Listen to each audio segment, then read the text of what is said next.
જે રીતના દેશની અંદર મોંઘવારી વધી રહી છે તેમ જીવન જરૂરિયાતની વસ્તુઓ મોંઘી થઈ રહી છે।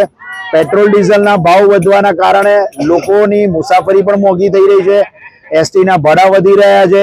સ્કૂલમાં બાળકો જઈ રહ્યા છે, 2 રૂપિયાની જગ્યાએ 5 રૂપિયા વધવાની જગ્યાએ સીધા 50 રૂપિયા વધી ગયા છે। એટલે આર્થિક બોજો લોકોના ખિસ્સા ઉપર પડી રહ્યો છે।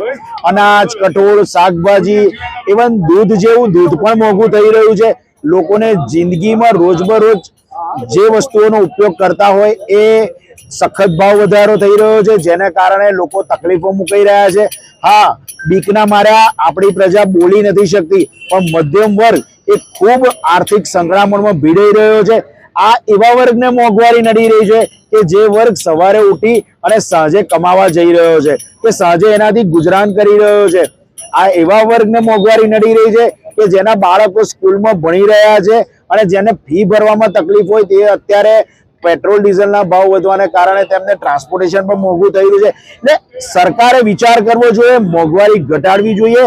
લોકો ઘણી તકલીફોમાંથી પસાર થઈ રહ્યા છે પણ બસ બોલી નથી રહ્યા, જેને લીધે આજે ખેડા જિલ્લા કોંગ્રેસ સમિતિ અને નડિયાદ શહેર કોંગ્રેસ દ્વારા ધરણાનો પ્રોગ્રામ અમે કરી રહ્યા છે કે જેને કારણે સરકાર આ જોઈ અને તેના ઉપર દયા આવે અને મોંઘવારી ઓછી કરી અને લોકોને તકલીફોમાંથી દૂર કરે।